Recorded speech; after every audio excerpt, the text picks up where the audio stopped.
जनता TV में आपका स्वागत है। इस वक्त हम खड़े हैं रानिया के वार्ड नंबर 14 जिले मार्ग पर। जैसा कि आप लोग जानते हैं, सिरसा जिले में पिछले काफी दिनों से मानसून ने दस्तक ले ली है और बरसात का पानी इकट्ठा हो जाता है। जैसा कि आप तस्वीरों के माध्यम से देख रहे हैं कि दूर दूर तक पानी इकट्ठा हुआ है। आज यहाँ के मोहल्लावासियों का नगर पालिका प्रशासन पर गुस्सा फूट चुका है। इनका ये कहना है कि जब बरसात आती है तो घरों में पानी चला जाता है, इसमें 5 फुट हमें दिक्कतों का सामना करना पड़ रहा है। और यहाँ के वार्डवासियों का कहना है कि यहाँ नगर पालिका प्रशासन इनकी तरफ कोई ध्यान नहीं दे रही है, जिनको लेकर इनको काफी समस्या से जूझना पड़ रहा है। इनकी मांग ये भी है कि प्रशासन की तरफ से जैसे जल्द इनकी समस्या का हल कराया जाए। और वार्डवासियों ने ये भी कहा कि अगर प्रशासन इनकी तरफ ध्यान नहीं देती है तो धरना प्रदर्शन करेंगे। और यहाँ के वार्डवासियों का भी कहना है कि यहाँ पर ना नगर पालिका के सचिव आते हैं, ना ही कोई चेयरमैन भी आते हैं, और आते हैं तो जैसे देखते चले जाते हैं। हमने कई बार नगर पालिका शासन को भी कहा है कि ये सड़क ऊंची की जाए जिसमें हमारे घरों में पानी चला जाता है, जिसमें हमारे काफी दिक्कतों का भी सामना करना पड़ रहा है। अब देखते ये हो गए कि नगर पालिका शासन की तरफ कितना ध्यान देती है और क्या मांग हो सकती है। कैमरा पर्सन अंकित कुमार के साथ जनता टीवी अहमदाबाद से। किसानों के खेतों में इस्तेमाल होने वाले यूरिया की कालाबाजारी को रोकने के लिए सीएम फ्लाइंग सीआईडी और कृषि विभाग द्वारा ताबड़तोड़ कार्रवाई की जा रही है और जगह जगह पर रेड की जा रही है। 3 दिन पहले यहां जगाधरी में एक अवैध यूरिया के गोदाम को पकड़ा गया। वहीं कामी माजरा में जब सीआईडी और कृषि विभाग की टीम पहुंची तो देखा कि वहां जो व्यक्ति यूरिया का काम कर रहा था वह किराए के लाइसेंस पर काम कर रहा था। जब स्टॉक चेक किया गया तो 147 के करीब यूरिया के कट्टे भी कम पाए गए। वहीं सीएम फ्लाइंग और कृषि विभाग की टीम द्वारा यमुनानगर में दूसरी जगह जो रेड की गई वहां पर भी लगभग 47 कट्टे यूरिया के कम पाए गए। वहीं बता दें कि स्टॉक रजिस्टर के अंदर भी 500 कट्टे नहीं चढ़ाए गए, जबकि मशीन और स्टॉक रजिस्टर में भी काफ़ी खामियां पाई गई।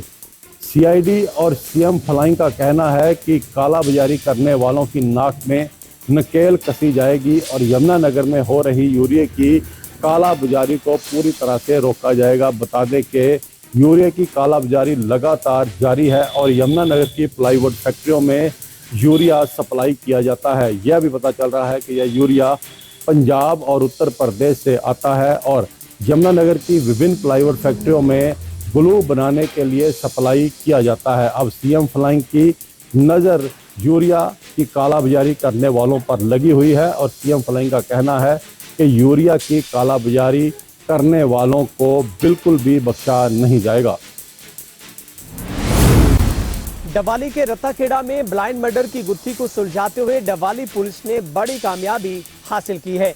जानकारी के अनुसार 3 दिन पहले रत्ताखेड़ा में एक घर से कुछ ही मीटर की दूरी पर गली से एक शव बरामद हुआ था, जिसके बाद डवाली से एसपी आईपीएस निकिता खट्टर की ओर से इस ब्लाइंड मर्डर की गुत्थी को सुलझाने के लिए कालावाली सीआईए, डवाली सीआईए व साइबर की 3 टीमें गठित की थी, जहां पर डवाली सीआईए ने महत्वपूर्ण सुराग जुटाते हुए इस मामले में कत्ल करने वाले आरोपी को काबू कर लिया है। जहां पर पुलिस ने जानकारी दी है कि पैसे के एक पुराने लाखों रुपए के लेन देन के मामले को लेकर आरोपी और मृतक के बीच में उसी रात कुछ कहासुनी हुई थी, जिसके बाद आरोपी युवक ने उस बुजुर्ग जो कि 60 वर्षीय उम्र के अमीलाल पर किसी तेजधार हथियार से हमला कर उसे मौत के घाट उतार दिया था, जिसके बाद आरोपी उस हथियार को छुपाकर कहीं छुप गया और पुलिस ने आरोपी की जो कि पड़ताल शुरू की थी, जहां पर पुलिस ने सीसीटीवी कैमरे और गुप्त विभाग की अन्य सूचना के माध्यम से आरोपी की जब पहचान की तो पुलिस ने खुलासा किया, जिसमें बताया जा रहा है कि करीब 10 साल पुराने लाखों रुपए के मामले को लेकर अक्सर इन दोनों परिवारों के बीच में कहासुनी हुआ करती थी और इस बार भी जो कि मृतक है वो रात को उनके घर पर उल्हाना देने के लिए पहुंचा तो रात के करीब 12 बजे आरोपी युवक की ओर से उक्त बुजुर्ग की गली में बेरहमी से हत्या कर दी गई थी। फिलहाल पुलिस ने आरोपी को काबू कर जहां पर पुलिस ने अदालत में पेश कर रिमांड लेकर आगे की जांच शुरू कर दी है।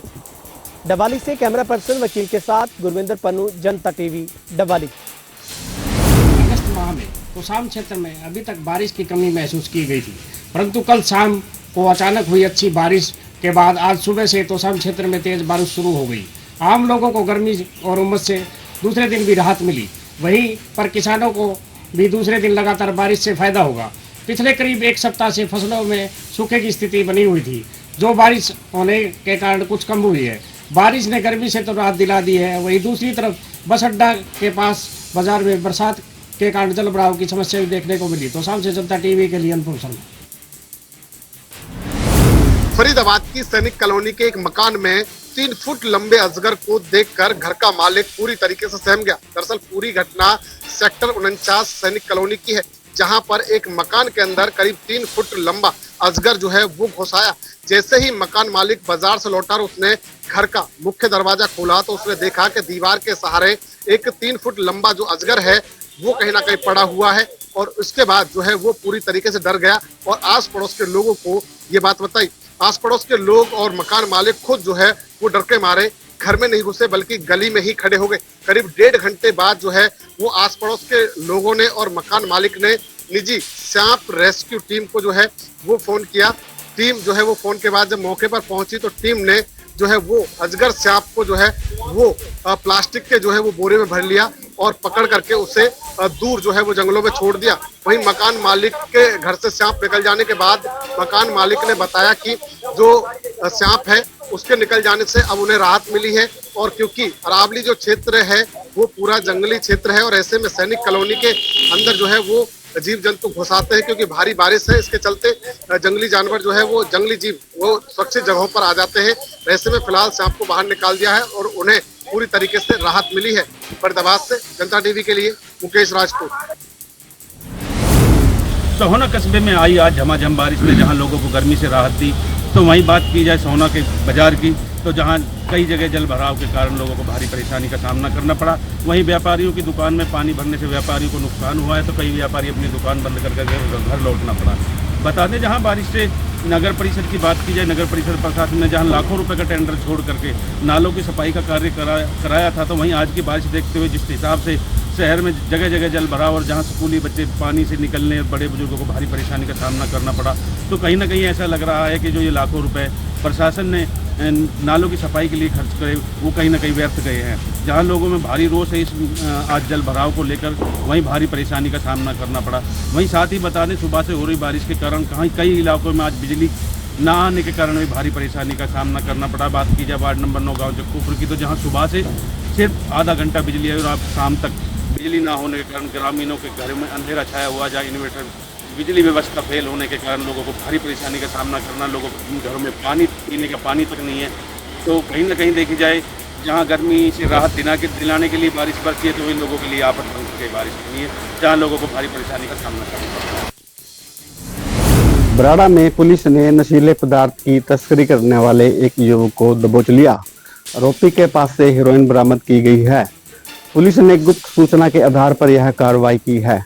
पुलिस को सूचना मिली थी कि एक युवक मोटरसाइकिल पर नशीले पदार्थ की खेप लेकर बराड़ा पहुंचेगा, जिस पर पुलिस ने कार्रवाई करते हुए युवक को गिरफ्तार कर लिया।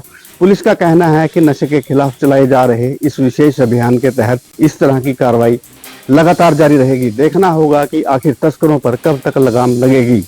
जनता टीवी के लिए पवन कुमार के साथ अनिल कुमार, बराड़ा।